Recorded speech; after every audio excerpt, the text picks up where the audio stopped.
ny fandresen'ny mpino kristianina. Ny fandresen'ny mpino kristianina, fandaharana totosain'ny faramalala razanajatovo hoenoinao eto amin'ny onjam-peon'ny radio vaovao masoa isaky ny amin'ny ora toy izao. Amin'ny anaran'i Jesosy Kristy manan-kiry avy any Nazareta, ilay Andriamanitra tsy miova omaly anio ary mandrakizay, araka izay voasoratra ao amin'ny Hébreu 4:7 amin'ny anarany irery any ry havana no iarabako anao, izay manjoy sy tapaka ny onjam-peon'ny radio vaovao masoa ary manaraka izao fandaharana ny fandresen'ny mpino kristianina izao. Tianao ve eo amin'ny fiainanao izany hoe azo fandresena ho mpandresy tokoa? Izany no antom-pisiany izao fandaharana izao ry havana, ary ny lohatenin'ny fandaharantsika anio dia nomena ny lohateny hoe aza miovaova raha teo mpandresy ianao. Aza miovaova, fa mialohan'izany dia andelo isika iara-iombana amin'ny vavaka. Ivavaka isika tompoko. Mideranao izay Andriamanitra rainay ianao amin'ny alalan'i Jesosy Kristy zanakao tomponay. Andriamanitra tsy mba miova ianao, fa rehefa nandray anay ho zanakao ianao dia zanakao mandrakizay izahay, ary ny zanakao tsy asan'ny tananao dia adidinao irery ihany. Mideranao izay fa lehibe ny fitiavanao anay, tsy mba mivadibadika tahaka anay olombelona ianao, fa rehefa nanao fanekena taminay ianao dia efa voalazanao fa tsy mitsoka aminay ny famindraponao. Tsy misy mahavita an'izany Andriamanitra, na iza tiany zanany. Izany no hideranay ianao fa tsy misy tahaka anao. Tsara ianao sady mpanao ny tsara, ary Andriamanitra lehibe ambonin'ny Andriamanitra rehetra. Maro-po sady be famindrapo aminay ianao, ary mbola mame tombonandro anay ianao, ahafahanay tena miverina eo aminao, mifikitra aminao, mahafantatra ny sitraponao, anaraka ny taridalana izay omenao anay isan'andro isan'andro, andehananay amin'ny lalatery, satria amin'izany lalatery izany no azahoanay ny fandresena. Misaotra anao ny amin'ny fotoana izay ahafahanay miombona eto ka mangataka ny fanahinao masina izay Andriamanitra. Anokatra ny vavahadi-tsainay, anokatra ny sofinay, ny masom-panahinay, ahatakaranay izay tianao ambara aminay indray. Dia mitenena ary tompo fa miaino ny mpanomponao. Amen.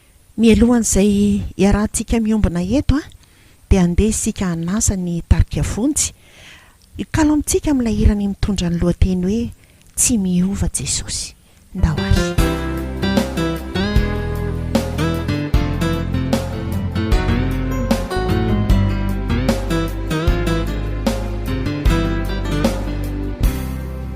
Misy toetry izay naseho tena mamy, zay mambabo sy manintona avy hatrany. Saingy toetra namboarina ihany, miovaova araka izay filany. Misy toky sy ireo diny izay nomena, zay no iraina hoe aharitrodori.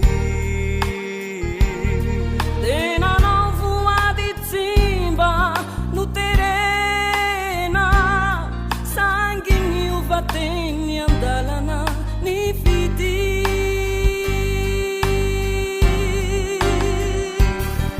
Tsy miova Jesosy atraminy tano, fizay sitrapony de tanteraka bokofa, tapitruatra ny falebiazany, ielierantany ny voninainy.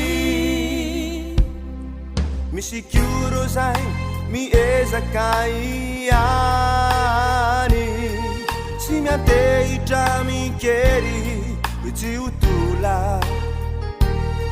Teituru hulu marina hatrany, sangy mula resini fitiava mula fa tsy miova Jesosy atraminy talo fizay sitrapony de tanteraka vokofa tapitroatra ny fanebiazany hielierantany ny voninainy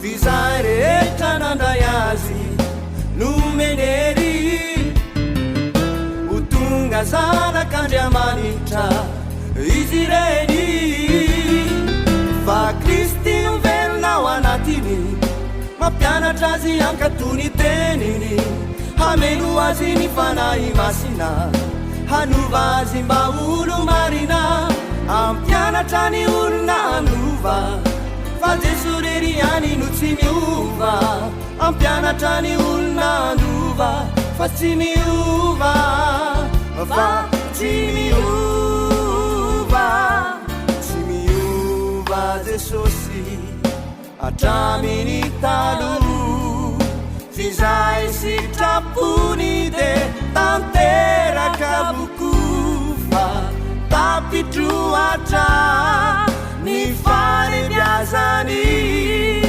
hielierantany ny voninainy tsy miova Jesosy atraminy talo fizay sitrapony de tanteraka vokofa tapitroatra ny fanebiazany hielierantany ny voninainy fa tapitroatra ny fanebiazany hielierantany ny voninainy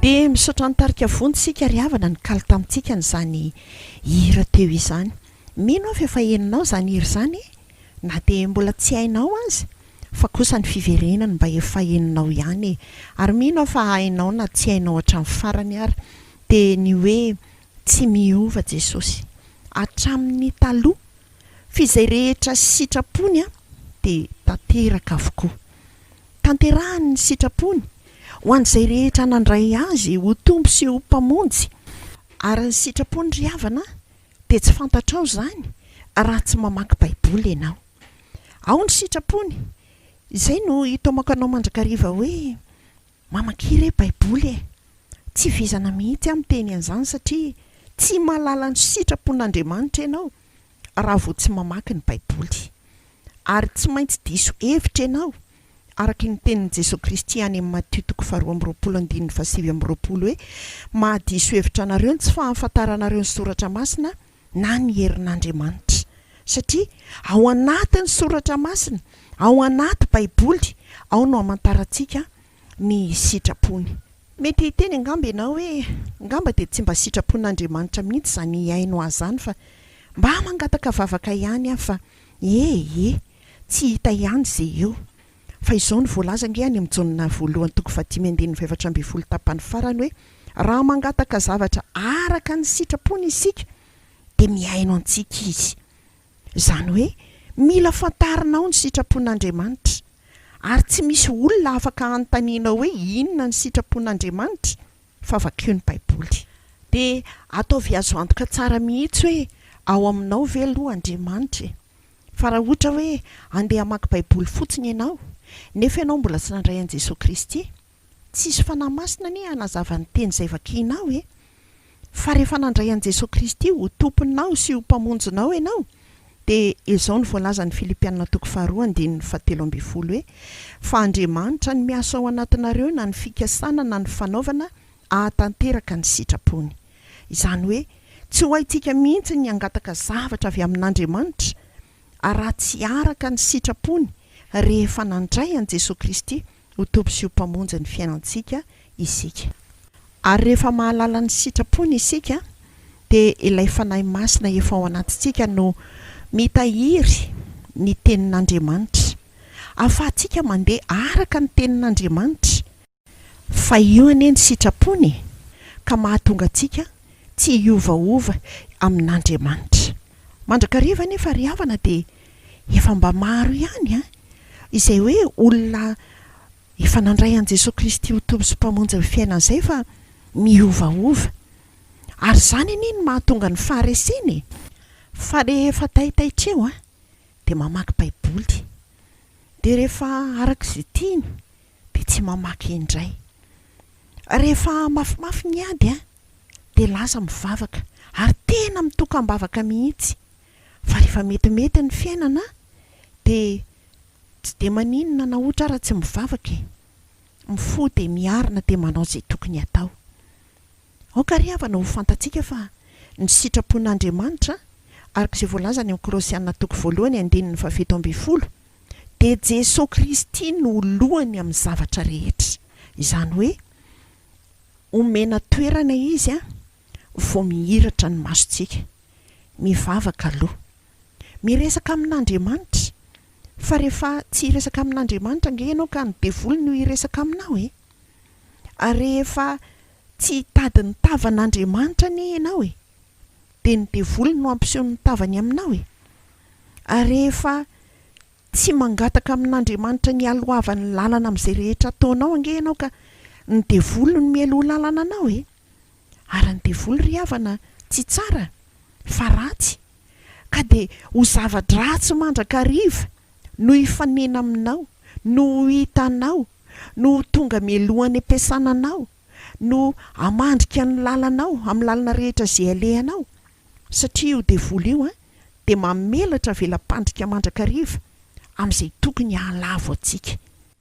Dia avelao Andriamanitra hiresaka mialoha aminao amin'ny alalan'ny famakianao baiboly. Fa rehefa kamo ianao ny hamaky baiboly, tsy vitanao ny hamaky baiboly, tsy rarahinao izany hoe hiaino ny tenin'Andriamanitra izany satria Andriamanitra miresaka aminao io, dia hiresaka aminao anie Satany ary hanome ny fafinaretana ho anao ny resaka izay ataony. Fa fafinaretana ao anatin'ny 2 minitra monja ny ataony aminao fa rehefa avy eo dia tsy maintsy totongana ny fiainanao ary faharesena mandrakizay no hianjady eo aminao. Omeny tolotsaina ianao ary ny tolotsaina avy amin'ny Satana satria ilay ratsy izy dia tsy misy tsara. Izany inge no mampatonga ny olona mandaingy, izany no mampatonga ny olona mangalatra, ny miteny ratsy, ny manopa, ny tiady. Tolotsaina avy amin'ny Satana avokoa izany rehetra izany. Ary ny tanjony dia tsy misy afa-tsy ny angalatra aminao izy, amono anao ary andringana anao araka ny voalazan'ny Jaona 10:10 dia ho ringana ianao. Satria nahoana? Satria izy no nomenao toerana voalohany navelanao hiresaka aminao namenao sehatra teo amin'ny fiainanao, fa tsy mba Andriamanitra. Aza miovaova ry havana. Ary rehefa nandray an' Jesosy Kristy ho tompo sy mpamonjy ny fiainanao ianao, aza mampitovy tena amin'ny olon'izao tontolo izao. Fa ny olon'izao tontolo izao ange tsy mandrarana izany hoe Jesosy Kristy ny tokony oloha lalany, hoe andeha hifandray amin'Andriamanitra aloha hoe andeha hiresaka amin'Andriamanitra aloha hoe andeha hiaino ny tenin'Andriamanitra aloha ary Andriamanitra ny manavaky ny azy araka izay voarakitra amin'ny Malakia 3:7 hoe ka dia ho hitanareo indray ny tsy fitovian'ny marina sy ny meloka dia ny manompo an'Andriamanitra sy ny tsy manompo azy.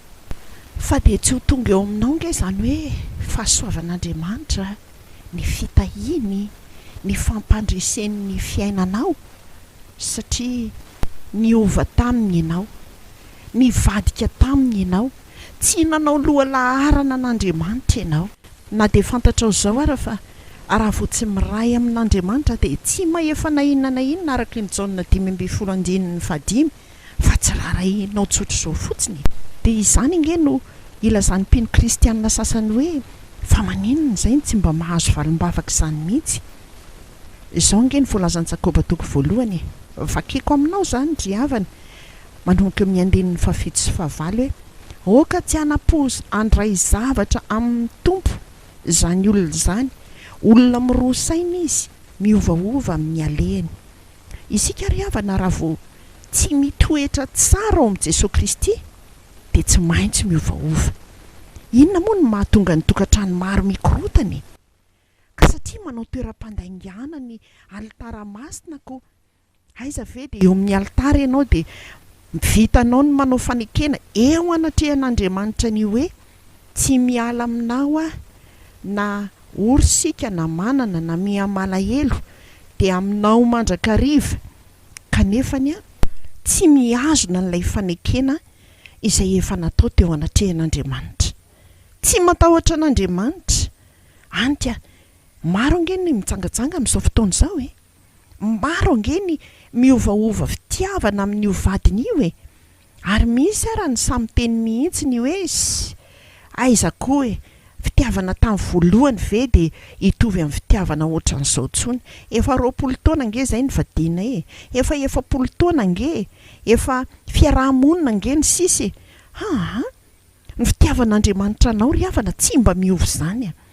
Raha Andriamanitra moa no miteny aminao hoe efa 30 taona zao no nitiavako anao, fa aleo aloha oka izay fa aleotsika miaramonina fotsiny. Tsy ry havana. Andriamanitra rehefa niteny hoe fitiavana mandrakizay no nitiavako anao dia mandrakizay zany fitiavan'Andriamanitra antsika izany, arak'izay voarakitra ao amin'ny Jeremia 1:30 andininy 7. Tsy miova zany. Ary rehefa manana azy isika dia manana ny toe-pony, manana ny fitiavany izay ho fitiavana mandrakizay koa. Nefa dia inona no miseho eo amin'ny mpivady? Tsy dia tiako loatra tsony ianao fa indraindray ihany no mijery anao, anahoana ny fiainanao. Ny Efesianina 5:1-20 dia milaza fa mifanaika amin'ny fahatahorana an'i Kristy, ary izany no anaovana ny fanekena eo amin'ny alitara masina. Fa rehefa miala amin'izany fanekena izany dia midika izany fa tsisy fahatahorana an'Andriamanitra. Kanefa ho averiko anao lasa toeram-pandaingana, miova ny olona, miovaova, vady ao an-tokantrano, opaina, hitenenana teny ratsy, vonoina, tsy rarahina na tsy hody aza, ary raha tonga dia tsisy fitiavana omena azy, miova amin'ilay fitiavana. Dia izany ange no lasa mahatonga tsy azahoana valim-bavaka mihitsy. Misy dia samy laza mihitsy hoe ka zay nge efa mivavaka vavaka ho an'io vadiko eo fa tsy hitako ihany izay tokony atao. Inona ary ny tokony atao? Za aleo andeha hisaraka mihitsy. Hitanao, zany ilay tolotsaina omen'ny devoly.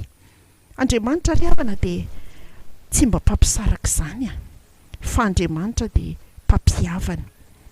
Ary voalaza ao amin'ny Isaia 9:7 fa ny saina tsy miovaova dia arovanao ao amin'ny fiedanana tanteraka satria matoky anao izy. Noho ny tsy fahatokianao an'Andriamanitra no nampatonga anao eritreritra an'izany.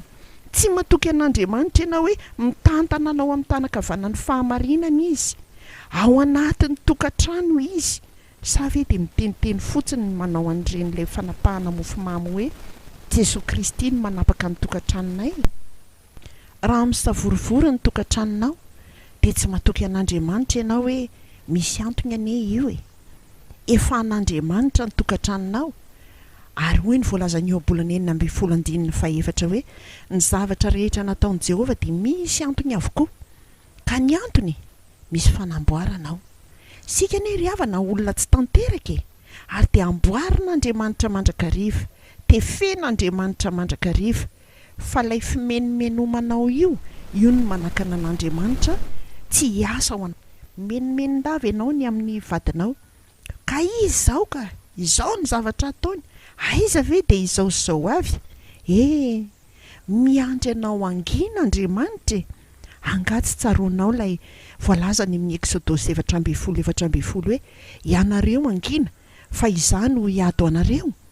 Dia miandry anao angina Andriamanitra izay izy ho afaka miady ho an'ny tokantranonareo manoloana ny asan-devoly izay mampikorotana izany tokantranonareo izany. fa indraindray koa dia anisan'ny tantaratra eny amin'ny fiainantsika mpino kristianina ny tsy fahafantarana ny sitrapon'Andriamanitra. Iresaka kely ary havana ny eo amin'ny olona izay atao namana. Tsika mila misafidy tsara, tsy hoe mankahala ny olona izao tontolo izao, fa Jesosy Kristy efa niteny io devoly io any ry havana no mampatonga ny olona iovaova hevitra. Rehefa tsy feno an Jesosy Kristy, tsy feno ny fanahy masina ny fiainantsika, dia misy toerana zany ao an'ny devoly ary dia misosika izy. Dia izy inge manolo-tsainy, atovy an'izao io, hitanao, iry atovy an'izao. Dia lasa tokoa ianao miteny, dia lasa tokoa ianao manao izay baiko ny devoly, ary mibaiko ny devoly ho dia teneniko anao, fa tsy mikendry afa-tsy zava-dratsy ihany. Dia miova hevitra ianao, ianao ilay tia taloha iny, lasa miova tsy tia ianao. Dia miova hevitra ianao, ilay mahalala ny tenin'Andriamanitra hoe ianareo angina fa izany miado anareo. Dia ny hevitra omen'ny devoly ange dia ny hoe aza mangina izany. Ianao koa ve dia ho resin'io, aza mangina izany, valio, ataovy mahafantatra tsara hoe izy ianao.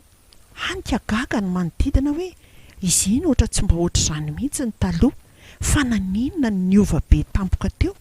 Izy iny tsy mba nikasikasigar izany, tsy mba nikasika toaka izany, fa naninona ny lasa mpidoroka be ohatran'io, lasa misotro alkôla be ohatran'io, satria tsy nahazo toerana tsara ho azy Jesosy tao anatin'ny fonao, tao anatin'ny tenanao.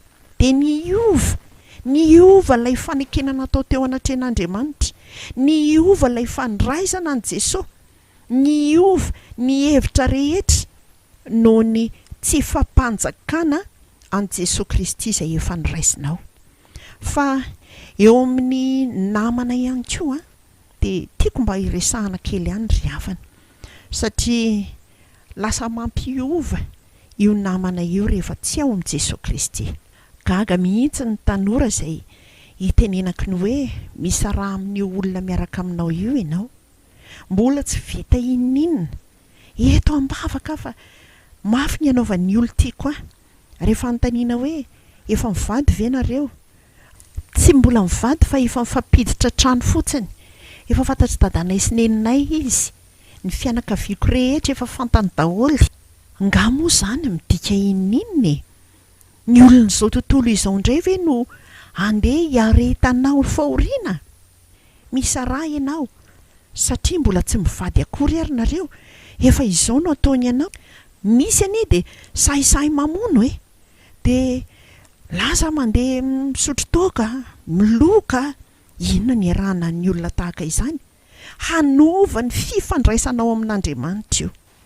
Rehefa tenenina ny sasany hoe misy raha amin'io ianao, tsy mbola vadinao akory io, tsy araka ny sitrapon'Andriamanitra io, ka tiako anie izy, zay efa miditra any an-tranony, izy efa fantatry ny fianakaviako ray manontolo, zay efa mifamonjy lanonana rehefa misy lanonana ao anatin'ny fianakaviana. Midika inona moa izany eo anatrehan'Andriamanitra? Devoly makafanahy anao izany ry tanora, hoe efa mifampiditra trano, efa fantatry ny fianakaviana, dia lasa manao ny tsy fanao indray. Misy arane efa manao firaisana mialohan'ny fanambadiana izay tsy araka ny sitrapon'Andriamanitra ary tafiditra ao anatin'ny kilasin'ny fitsangatsangana ianao amin'izany, fa dehibe ny tsy mandraraha. Ahoana moa no tsy hamparesin'ny fiainanao ry tanora? Izao ange ny voalazan'ny tenin'Andriamanitra, araka izay voasoratra amin'ny Korintiana 2:9, ny 2:11 no vakiko aminao ka hatramin'ny 7:12. Izao ny vaky ny amin'ny anaran'i Jesosy hoe aza mety asiana zioga tsy atonina anareo hikambanana amin'ny tsy mino, fa inona ny iraisan'ny fahamarinana sy ny fahotana, ary inona ny ombonan'ny mazava sy ny maizina, ary inona no ifanarahan'ny Kristy sy Beliala, ary inona ny iraisan'ny anjaran'ny mino sy ny tsy mino, ary inona no ikambanan'ny tempolin'Andriamanitra amin'ny sampy. Fa isika ny tempolin'Andriamanitra velona araka ny nataon'Andriamanitra hoe onona eo aminy aho sy andeha eo aminy, ary ho andriamaniny aho ary izy ho oloko. Koa mivoay eo aminy ianareo, ka misy raha aminy, hoy Jehova. Aza manendry izay zavatra tsy madio, ary izao dia handray anareo. Zany nge ny tenin'Andriamanitra. Tsika ry havana rehefa manana an' Jesosy Kristy ho tompo sy mpamonjy ny fiainantsika dia mpino kristianina no anarany. Ary inona ny ikambananao amin'ny tsy mino ozy ny tenin'Andriamanitra? Hoe tia azy ve ianao dia tsy maninona na mikambana amin'ny tsy mino aza? Misy ara dia sahy miteny mi hoe aleo izay hivady fa hoentiko any aminay izy andeha hivavaka. Fa iza moa ianao no ahova olona?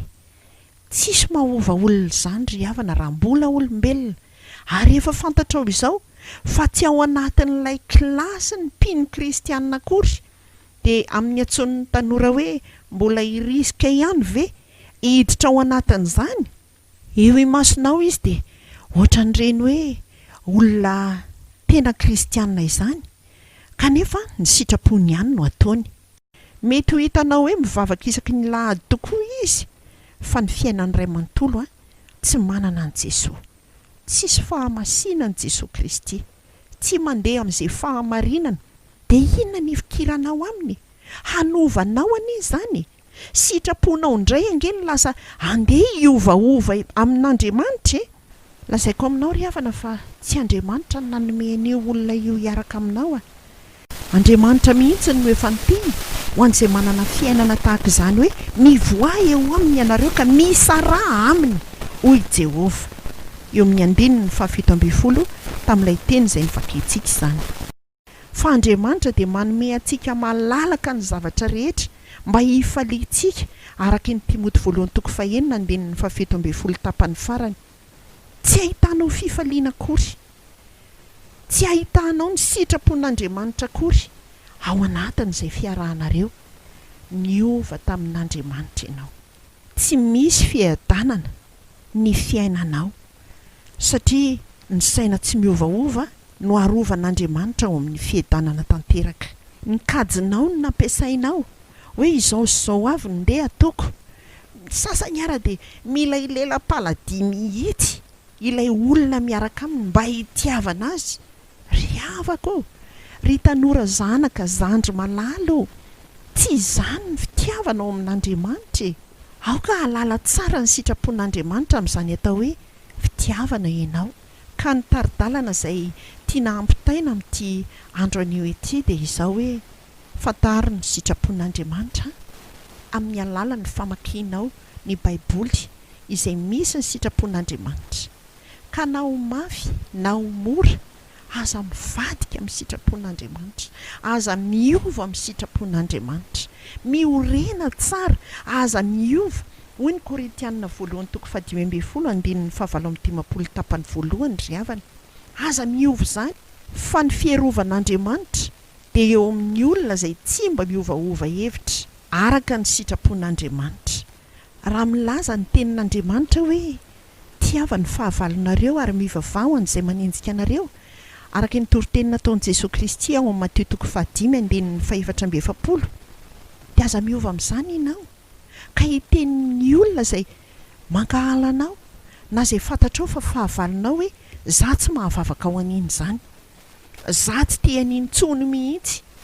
Fa na inona tenitenenin'ny vavanao dia ampitaha hoe ary raha mba izah moa no ataon'i Jesosy tahaka izany. Impiry moa isika ry havana no manao zavatra izay tsy araka ny sitrapon'Andriamanitra, izay midika fa toa lasa fahavalon'Andriamanitra. Fa Andriamanitra nge tsy mba manao amintsika an'izany hoe tsy tiantsika intsony izany. Jesosy Kristy nge mifona ho antsika mandrakariva eo ankavanan'Andriamanitra araka ny Romanina 5:7 ary ny fanahy masina mifona amin'ny fitarainana tsy azo tononona ho antsika araka ny Romanina 5:9 izany. Noho n'inona? Noho ny fitiavan'Andriamanitra izay tsy miova, fa fitiavana mandrakizay no ny tiavany antsika rehefa tia izy dia tia hatramin'ny voalohany. Jerenao nge Jodasy, mpianatra ny fidian'i Jesosy Kristy nge izy, fa noho ny fahitany vola dia niova tamin'izay ny fidianan'i Jesosy Kristy azy izy. Ary inona ny hafarany? Very mandrakizay any amin'ny elo, satria namono tena mihitsy nge ny hafarany. Raha tsapanao ry havana fa nivadika tamin'izay zavatra efa nekenao ianao. Mibeba tahaka ny Petera, fa i Petera ilay efa niteny hoe anaraka anao ne Jesosy hatramin'ny farafofonaiko, na ho faty aza tsy maninona. Nivadika tamin'izany izy dia nandahany Jesosy. Hoe tsy mpianatra Jesosy akory, tsy mahalala ny Jesosy akory Petera, fa natsara azy dia nibebaka. Mibeba ry havana raha nisy izay nivadianao, mandehana amin'ny fahamasinana arak'izay efa niantson'Andriamanitra anao, mandehana amin'ny fahamarinana. Fa ny Salamo 4:1 dia milaza indrindra fa tsy mitahiry zava-tsy ho an'izay rehetra mandeha amin'ny fahamarinana Andriamanitra. Okizay ny lainga. Ny lainga dia fankatoavana ny devoly.